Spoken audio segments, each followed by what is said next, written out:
Viewers नमस्कार। Unacademy IAS मंजिल के यूट्यूब चैनल पर आप सभी का स्वागत है। इंडियन एक्सप्रेस में 6 जुलाई को एक बहुत ही इंपॉर्टेंट एडिटोरियल आया है।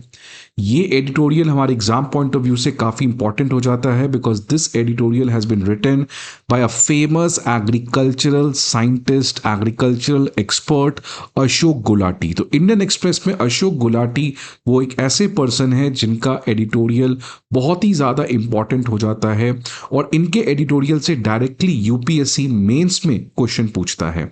अब अशोक गुलाटी का ये जो एक्सप्रेस में ओपिनियन आया है, आर्टिकल आया है, this is basically a criticism of ethanol policy जो गवर्नमेंट इस समय काफी ज्यादा जोर शोर से चला रही है। ये देखिए इथानॉल पॉलिसी क्या है। तो इथानॉल पॉलिसी के अंदर बेसिकली गवर्नमेंट जो है वो नॉर्मल पेट्रोल जिसको गैसोलीन भी कहते हैं, इस पेट्रोल के साथ इथानॉल जो कि एक तरीके का प्लांट मटेरियल से प्रोड्यूस किया गया एल्कोहल है, इसको मिक्स कर रही है। मतलब basically ethanol blended fuel is a fuel जिसमें एक सर्टेन अमाउंट किसका ऐड किया गया है, इथानॉल का। और इथानॉल किससे प्रोड्यूस करते हैं, प्लांट मटेरियल से। Now that plant material can be sugar cane, that plant material can be rice, that plant material can be maize. वो कोई भी ऐसे प्लांट मटेरियल जिसमें क्या होना चाहिए, कार्बोहाइड्रेट या आप कह लो शुगर। तो ऐसे कोई भी sugar carbohydrate containing plant material को आप कन्वर्ट कर सकते हो एल्कोहल में, विच इज इथानॉल, और उसको फिर आप एक नॉर्मल पेट्रोल गैसोलीन के साथ ब्लेंड कर सकते हो और इसी को इथानॉल ब्लेंडेड फ्यूल कहते हैं। और ये इस समय गवर्नमेंट ऑफ इंडिया की एक तरीके की टॉप मोस्ट प्रायोरिटी बनी हुई है। इसका ऑब्जेक्टिव क्लियर है कि क्रूड ऑयल इंपोर्ट को कट करना, पॉल्यूशन को कम करना, और क्योंकि ये जो प्लांट मटेरियल्स हैं इनकी प्रोडक्शन बढ़ जाएगी अगर इनको ब्लेंड करना स्टार्ट किया जाए, जिसकी वजह से फार्मर्स के लिए जो एक एक्स्ट्रा सोर्स ऑफ इनकम भी यहां से जनरेट होगा। फॉर एग्जाम्पल पहले एक राइस फार्मर के लिए एक ही ऑप्शन था to sell the rice for human consumption, but the same rice farmer now has the option कि वो इस राइस प्रोड्यूस किए गए चीज को इथानॉल के लिए डाइवर्ट कर सकता है, जिससे that farmer can get some extra income out of it. तो ये इस समय इथानॉल ब्लेंडेड फ्यूल जो है वो गवर्नमेंट की काफी ज्यादा प्रायोरिटी है। और आप देख सकते हैं इसी पर्टिकुलर चीज को बताया गया है कि कैसे एक इथानॉल ब्लेंडेड फ्यूल बनता है। याद रखिएगा ये जो क्रॉप से इथानॉल बनने का जर्नी है उसके बीच में फर्मेंटेशन एक बहुत इंपॉर्टेंट प्रोसेस है। तो फर्मेंटेशन किया जाता है इन क्रॉप प्रोडक्ट्स का। और एक बात प्रीलिम्स के लिए याद रखिएगा कि ये जो फर्मेंटेशन होता है ये एनारोबिक होता है, मतलब without the presence of oxygen. बिना ऑक्सीजन के इन क्रॉप मटेरियल्स को, इन प्लांट मटेरियल्स को जिसमें कार्बोहाइड्रेट होता है, इनको कन्वर्ट किया जाता है एनर्जी, एल्कोहल और गैसेस। इसी प्रोसेस को फर्मेंटेशन कहा जाता है, which happens anaerobically, which means in the absence of oxygen। तो ये कुछ बेसिक हो गया जो आपको प्रीलिम्स पॉइंट ऑफ व्यू से इतना तो जानना था कि इथानॉल किस प्लांट मटेरियल से बनता है। तो उसमें कार्बोहाइड्रेट शुगर केन होना चाहिए, कैसे बनता है, फर्मेंटेशन के प्रोसेस है जो क्या होता है, एनारोबिक होता है, और ये एक तरीके का रिन्यूएबल बायोफ्यूल है। बायोफ्यूल मतलब ये फ्यूल एक बायोमास से प्रोड्यूस किया जाता है। और ये रिन्यूएबल क्यों है, बिकॉज इसको बार बार प्रोड्यूस कर सकते हैं just by simply growing the plants. तो जितना ज्यादा प्लांट्स प्रोड्यूस करोगे उतना ज्यादा आप इथानॉल को भी प्रोड्यूस कर सकते हो। So from that perspective it is a renewable biofuel. और यही इस समय गवर्नमेंट की सबसे बड़ी प्रायोरिटी बनी हुई है। और इसकी वजह से इस समय काफी ज्यादा क्रिटिसिज्म भी चल रहा है गवर्नमेंट की इस इथानॉल पॉलिसी को। खासकर नितिन गडकरी जो इस चीज को पूरे लीड कर रहे हैं उनके ऊपर काफी ज्यादा क्रिटिसिज्म लग रहा है गवर्नमेंट का। खासकर नितिन गडकरी जी का ये कहना है कि देखिए ये भारत का जो पूरी तरीके से एक स्ट्रैटेजी है, इसका एक ही ऑब्जेक्टिव है कि जो फॉसिल फ्यूल, जो इस समय 90% फॉसिल फ्यूल के ऊपर हमारा इंपोर्ट डिपेंडेंसी है, उसको कम करना है। इनफैक्ट गवर्नमेंट का यह भी कहना है कि इस वेस्ट एशिया क्राइसिस को हमने सक्सेसफुली इसीलिए टैकल कर पाया बिकॉज 20% तो हम लोग इस समय ऑलरेडी ब्लेंड कर रहे हैं। आपको पता है E20 फ्यूल तो इस समय पूरे इंडिया के हर एक पेट्रोल पंप पे आप जाओगे तो E20 फ्यूल ही मिल रहा है। तो इस 20% जो हम इथानॉल को ब्लेंड कर रहे हैं इसकी वजह से बहुत हद तक हमारा जो इंपोर्ट डिपेंडेंसी है वो कम हुआ है। और इसी की वजह से वेस्ट एशिया क्राइसिस में इंडिया को उतना उतना ज़्यादा इम्पैक्ट नहीं पहुंचा जितना बहुत लोग कह रहे थे। और दूसरा ऑब्जेक्टिव क्लियर है, एग्रीकल्चरल लॉबी। एग्रीकल्चर आपको पता है इंडिया में 46% लोग जो काम कर रहे हैं इस समय अभी भी वो एग्रीकल्चर सेक्टर में काम कर रहे हैं, और सबसे ज़्यादा फार्मर्स जहाँ पे काम करते हैं वो है शुगर केन और राइस में। और शुगर केन राइस का जो हब है वो उत्तर प्रदेश में है, और उत्तर प्रदेश में ऑब्वियसली नेक्स्ट ईयर इलेक्शंस होने वाले हैं। महाराष्ट्र में भी बहुत ज़्यादा राइस और शुगर केन फार्मर्स हैं। तो ये एक स्ट्रॉन्ग इंटेंस एग्रीकल्चर लॉबी है जो इस गवर्नमेंट के ऑब्जेक्टिव को और ज़्यादा सपोर्ट कर रहा है। तो इसके थ्रू गवर्नमेंट जो है वो अपने इकोनॉमी में जो फॉरेक्स रिजर्व का प्रेशर है, जो इंपोर्ट डिपेंडेंसी है, जो मिडिल ईस्ट के ऊपर वल्नरेबिलिटी है, उसको तो कम करना चाह रही है। लेकिन you know that in democracy everything is right, at the end it depends upon whether it is going to fetch the government votes or not। तो ये गवर्नमेंट के लिए एक तरीके से सोने से पे सुहागा है, बिकॉज एक तरफ अपने इकोनॉमी को ऑब्जेक्टिव्स को फुलफिल कर रही है और दूसरी तरफ politically also it is a very good thing. लेकिन क्रिटिसिजम्स बहुत हैं। सबसे पहला क्रिटिसिज्म तो यही है कि नितिन गडकरी की फैमिली जो है वो इस पूरे इथानॉल प्रोडक्शन में इन्वॉल्व है।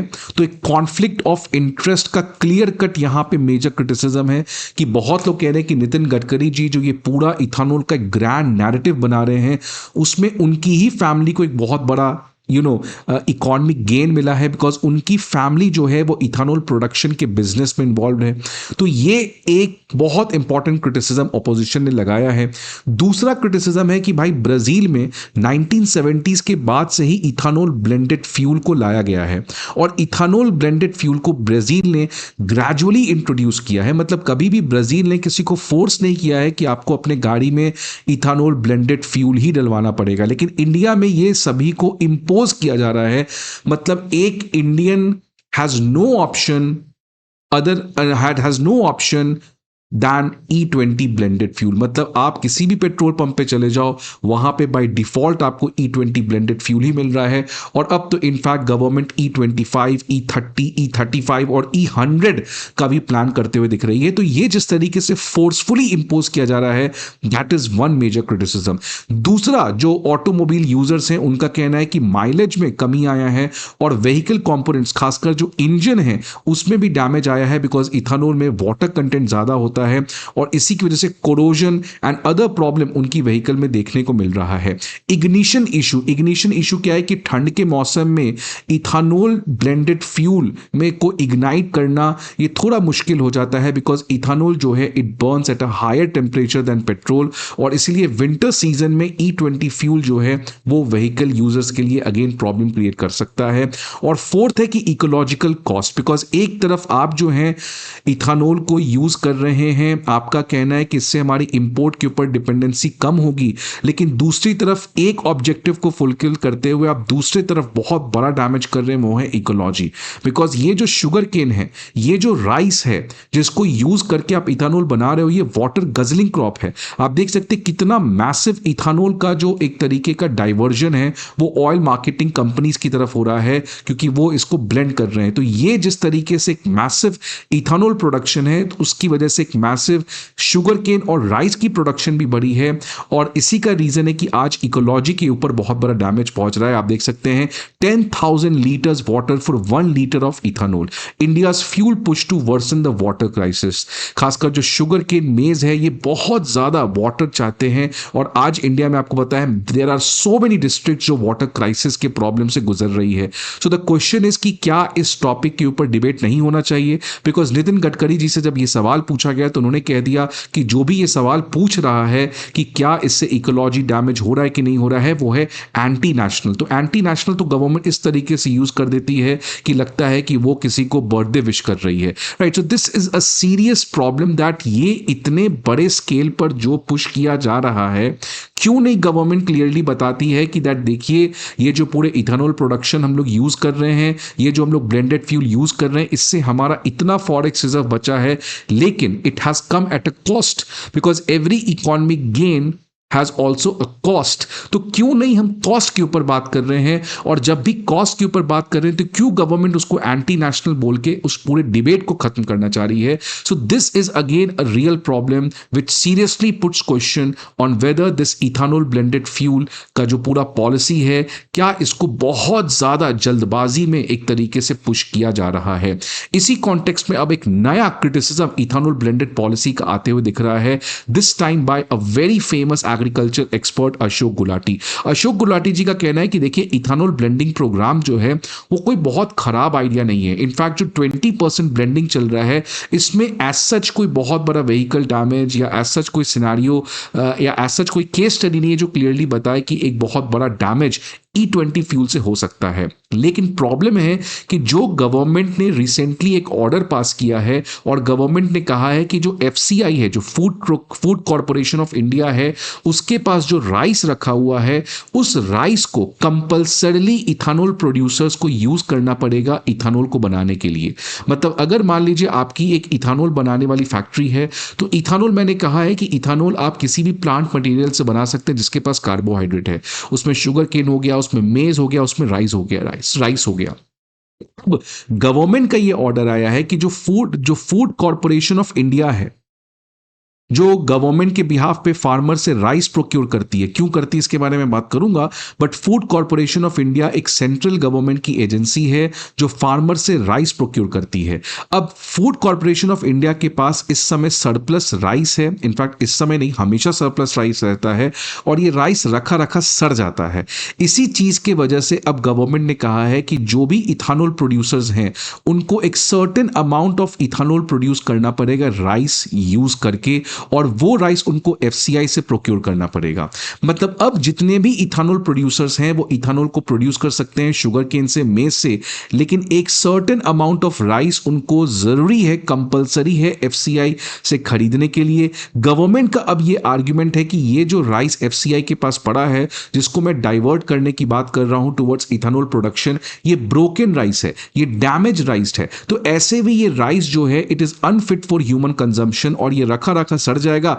इससे अच्छी बात है कि FCI वो उस टूटे हुए राइस को, उस टूटे हुए चावल के दाने को डाइवर्ट कर दे इथानॉल प्रोड्यूसर्स के पास, जिसके थ्रू उससे इथानॉल प्रोडक्शन हो जाएगा।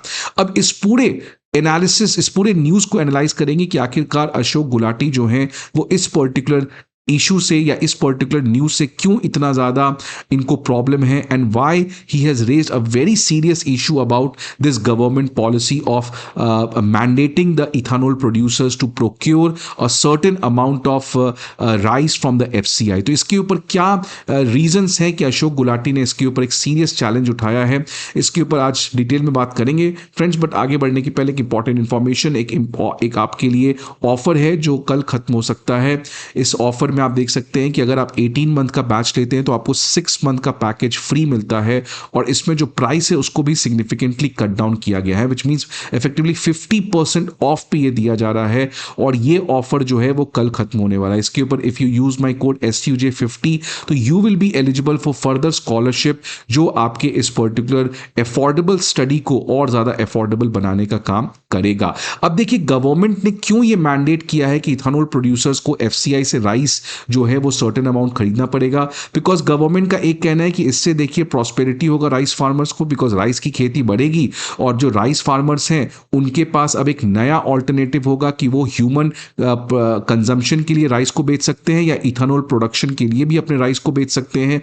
और गवर्नमेंट का कहना था कि देखिए ये तो टूटा हुआ चावल का दाना है, ये ऐसे भी रखा रखा सड़ जाता, it is unfit for human consumption, so that is why it is better to divert this kind of rice for ethanol production. अब देखिए रियल रीजन क्या है, जो अशोक गुलाटी जी का कहना है कि देखिए रियल रीजन ये नहीं है जो गवर्नमेंट बताना चाह रही है। रियल रीजन ये है कि FCI के पास इस समय इतना राइस है जो बहुत ज्यादा है। इनफैक्ट FCI क्या है मैं बता दूं कि देखिए FCI क्या है, बेसिकली गवर्नमेंट का एक पॉलिसी है जिसको MSP कहते हैं, मिनिमम सपोर्ट प्राइस, कि अगर मान लो मैं एक फार्मर हूं, मैंने राइस कल्टीवेट किया, अब राइस कल्टीवेट में किया तो लेट्स से राइस कल्टीवेट किया तो इसका प्रोक्योरमेंट जो है, इसको मतलब गवर्नमेंट के बिहाफ पे FCI जो है वो इस फार्मर से खरीद लेती है। So the farmer who has produce this right is bought by, ये राइस को कौन खरीद रहा है? एफसीआई, जो सेंट्रल गवर्नमेंट की एजेंसी है। अब एफसीआई इस राइस को क्यों खरीदता है? अच्छा, पहली बात, कितने में खरीदेगा? एमएसपी में। This is also known as MSP, minimum support price. तो मतलब बेसिकली जो भी फार्मर्स हैं राइस के, मोस्ट ऑफ द फार्मर्स जो राइस प्रोड्यूस करते हैं, उन राइस को कौन प्रोक्योर कर लेता है? फूड कॉर्पोरेशन ऑफ इंडिया, जो सेंट्रल गवर्नमेंट की एजेंसी है। कितने में फार्मर से प्रोक्योर करती है? किस दाम में प्रोक्योर करती है? उस दाम का नाम है एमएसपी।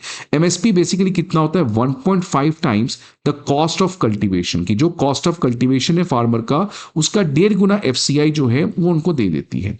अब सवाल आता है कि एफसीआई क्यों फार्मर से राइस प्रोक्योर करती है? इसके दो रीजन है। पहला रीजन है कि आपको पता है कि इंडिया में जितने भी राशन कार्ड होल्डर हैं उनको सब्सिडाइज्ड फूड मिलता है। तो वो जो सब्सिडाइज्ड फूड है वो कहां से आता है? तो यही राइस जो एफसीआई प्रोक्योर करती है, ये उन राशन शॉप में जाता है जहां पे जितने भी राशन कार्ड होल्डर हैं उनको सब्सिडाइज बेसिस पे राइस, गेहूं, चावल, आटा मिलता है। और दूसरा रीजन है कि एफसीआई इस राइस का बफर बना के रखती है कि कल को, जैसे इस समय आप देखो एल नीनो चल रहा है, तो एल नीनो की वजह से राइस कल्टीवेशन के ऊपर एक बहुत बड़ा इंपैक्ट पहुंच सकता है। तो कैसे इस क्राइसिस को रिजॉल्व कर सके, कैसे अपने फूड सिक्योरिटी को रेजिलियंट रख सके, इसलिए एफसीआई जो है वो राइस का एक बफर रखती है। तो बेसिकली दो पर्पस आप समझ गए कि एफसीआई जो है, जो सेंट्रल गवर्नमेंट की एजेंसी है, it procures rice directly from farmer at MSP for two reason: a, to distribute this particular rice in the ration shop to the ration card holders। तो इस समय आप देख सकते हैं कि लगभग 80 करोड़ लोग इंडिया में ऐसे हैं जिनको 5 केजी राइस मिलता है पर पर्सन पर मंथ। तो अगर एक फैमिली में 4 लोग हैं तो एक महीने में उनको 20 केजी का फ्री फूड मिलता है। This is under the national food security act. और इस 20 केजी में जो 2/3 ग्रेन मिलता है वो है राइस का। मतलब आप समझ सकते हैं कि मैक्सिमम जो डिस्ट्रीब्यूशन होता है फूड क्रॉप का अंडर दीज राशन शॉप्स, वो आपका राइस होता है। और दूसरा रीजन है एफसीआई का, जो राइस का बफर रखती है, सो दैट कल को अगर एग्रीकल्चर में कोई प्रॉब्लम हो तो इस बफर से उस राइस को यूज किया जा सके। लेकिन प्रॉब्लम यह है कि एफसीआई राइस को राशन शॉप में डिस्ट्रीब्यूट करने के बाद जो बफर बचता है, उस बफर से लगभग 5 गुना ज्यादा राइस एफसीआई के पास है। समझिए कि एफसीआई ने जो राइस खरीदा फार्मर से एमएसपी पे, वो राशन शॉप में दे दिया। उसके बाद जो राइस बचा उससे बफर मेंटेन किया। लेकिन क्योंकि वो इतना ज्यादा राइस प्रोक्योर करती है कि बफर अगर लेट से 100 केजी का है तो एफसीआई के पास लगभग 500 केजी का बफर है। So even after this 80 crore लोग को 5 केजी अनाज, जिसमें 2/3 राइस मिलता है, इसको देने के बाद भी एफसीआई के पास इस समय जो राइस स्टॉक है, it is 5 times the buffer, जिसकी वजह से जो टोटल एफसीआई को खर्च करना पड़ा, which was not required, it is around 10,712 crore. तो अब आपके मन में सवाल आ रहा होगा कि भाई ये एफसीआई इतना ज्यादा क्यों प्रोक्योर कर ली? अगर एफसीआई को बफर रखना था एक सर्टेन क्वांटिटी का और राशन शॉप्स में राइस डिस्ट्रीब्यूट करना था तो उतना ही प्रोक्योर करती। Why FCI is procuring more than what it is, right? तो यही प्रॉब्लम है जिसके बारे में अशोक गुलाटी कह रहे हैं कि इस प्रॉब्लम को हमें ठीक करना पड़ेगा। अभी गवर्नमेंट ने तो बहुत चालाकी से ये कह दिया कि एफसीआई के पास जो एक्स्ट्रा बफर है वो डाइवर्ट कर दो इथेनॉल प्रोडक्शन के लिए। ठीक है, लेकिन ये तो एक जुगाड़ हो गया ना। The real reason should be, और the real solution should be, एक रियल सॉल्यूशन क्या होना चाहिए कि FCI does not need this much rice. So rice के प्रोक्योरमेंट को ही कम करना पड़ेगा। राइस का जो प्रोक्योरमेंट एफसीआई कर रही है that has to come down, और वो तभी कम हो सकता है जब राइस की प्रोडक्शन कम होगी। इंडिया में आप देखोगे राइस की खेती बहुत ज्यादा है, जिसके मैं बारे में देखो कि क्यों ये इतना ज्यादा बफर है एफसीआई के पास, बिकॉज इंडिया ने राइस प्रोडक्शन में सारे रिकॉर्ड तोड़ दिए। इनफैक्ट 2025-2026 में इंडिया ने एक रिकॉर्ड बनाया जिसमें now India has become the world's largest producer of rice. In fact China पहले था, चाइना को हमने सरपास कर दिया। और इसकी वजह से अगर आप 2025 में इंडिया का एक्सपोर्ट देखेंगे तो India is the top rice exporter. 24.5 million metric ton का राइस हमने एक्सपोर्ट किया है। अगर आप 4 टॉप राइस एक्सपोर्टिंग कंट्रीज देखते हैं, वियतनाम, थाईलैंड, पाकिस्तान और कंबोडिया, इन चारों के एक्सपोर्ट से ज्यादा अकेले इंडिया एक्सपोर्ट करता है। दिस मीन्स दैट इंडिया इस समय राइस प्रोडक्शन में जितना हमारा डिमांड है उससे कई गुना ज्यादा हमारे फार्मर्स राइस प्रोड्यूस कर रहे हैं। और ये एक बहुत ज़्यादा सक्सेस है, ऑल्दो आज ये प्रॉब्लम बन रहा है, but yes it has been success because when India got independent 1950s में कहा जाता था कि इंडिया की सिचुएशन शिप टू माउथ वाली थी। मतलब शिप से खाना आता था, राइस आता था, अमेरिका राइस देता था, रशिया राइस देता था, और फिर हमारे फूड में जाता था वो, फिर उसको हम खा पाते थे, कंज्यूम कर पाते थे। So this was a desperate situation the 1950s। लेकिन उसके बाद से लेके आज आप देखें कि इंडिया वर्ल्ड का सबसे बड़ा राइस प्रोड्यूसर है। उसके दो रीजन है। पहला ग्रीन रिवॉल्यूशन, जिसमें हमने HYV seed, high yield variety seed बनाया, जिससे we are able to significantly enhance the production per unit area.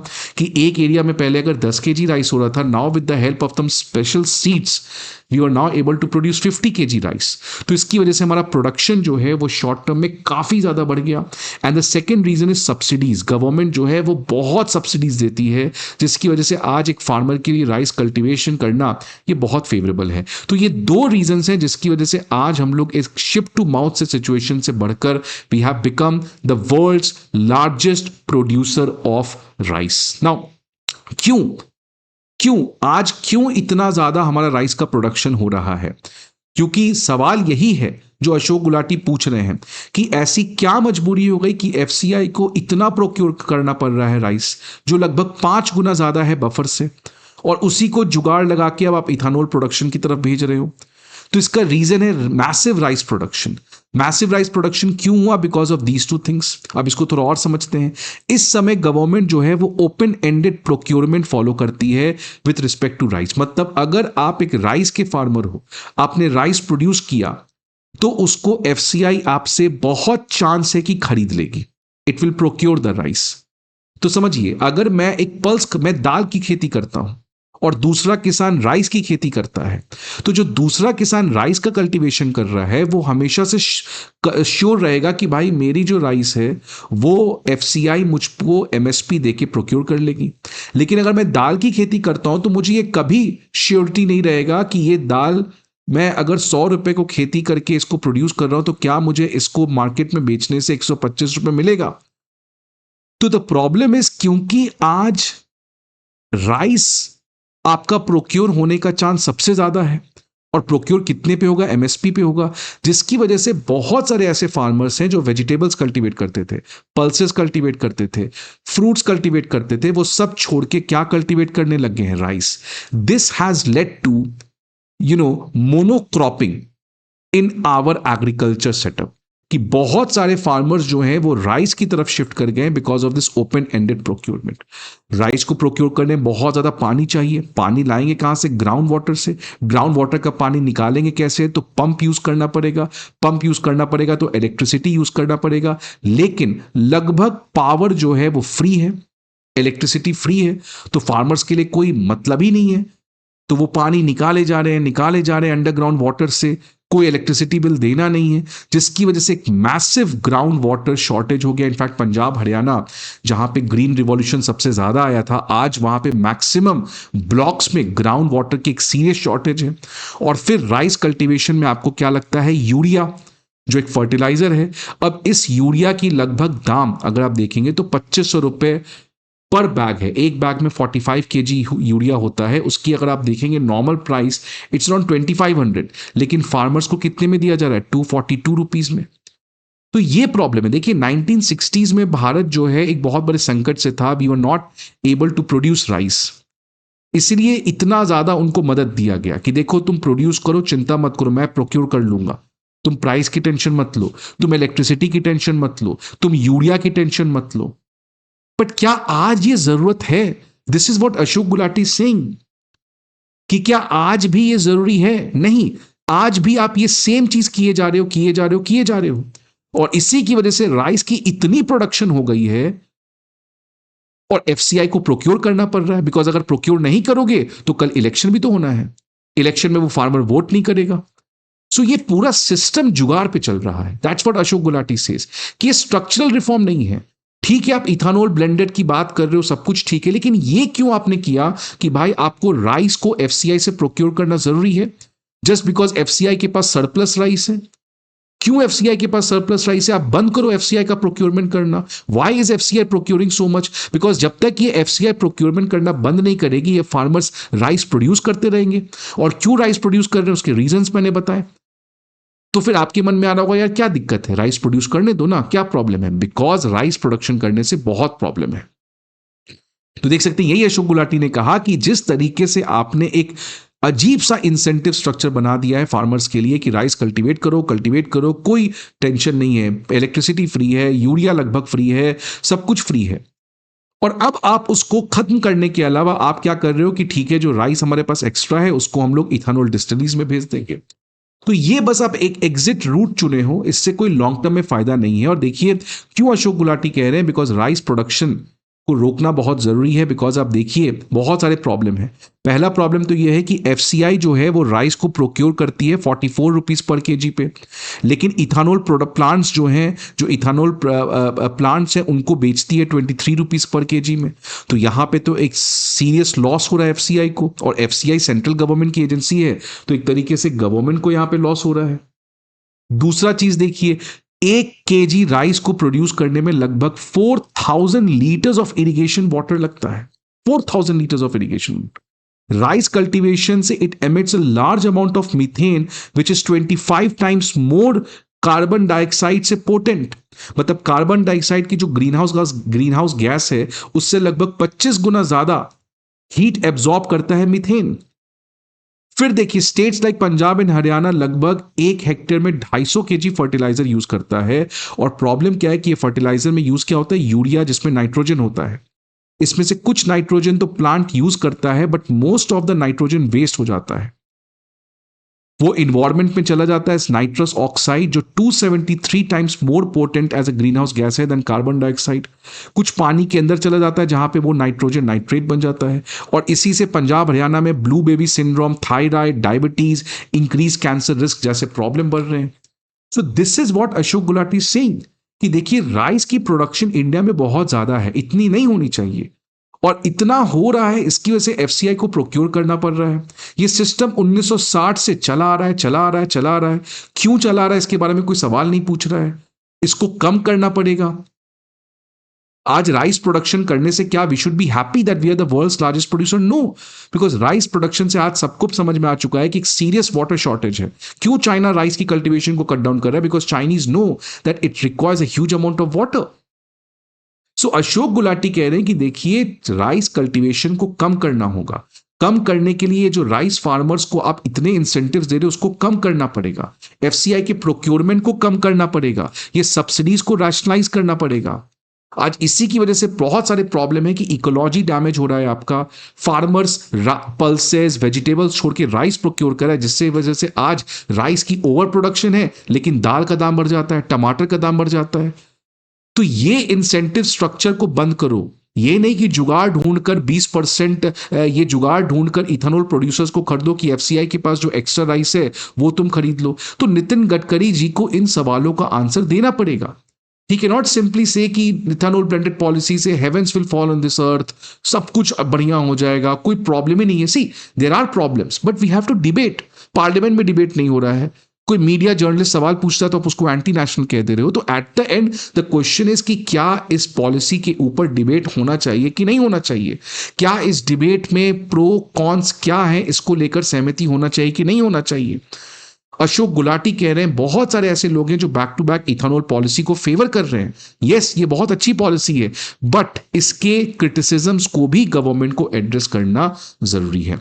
और इसीलिए अशोक गुलाटी कहते हैं कि ये पूरा जो बोनस दे रखे हो आप राइस फार्मर्स को, वो कम करो, प्रोक्योरमेंट को कम करो। इसी प्रोक्योरमेंट की वजह से ये लोग आंख बंद करके राइस प्रोड्यूस कर रहे हैं।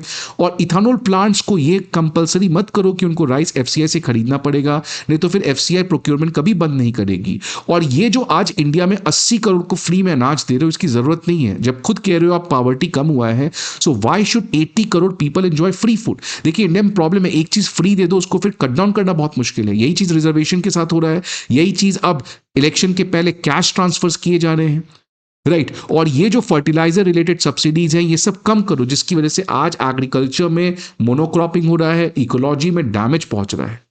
सो अशोक गुलाटी जी का कहना है कि देखिए, कंक्लूड कर रहा हूं मैं कि ethanol blended policy is a step in the right direction, but that does not mean कि you will force ethanol to be produce from rice. The problem is you have excess of rice. So this excess rice needs to be cut down because आज rice की वजह से काफी बड़ा damage India को झेलना पड़ रहा है. आपके क्या व्यूज है प्लीज बताइए कमेंट बॉक्स पे. See you again for the video. Till then goodbye, take care.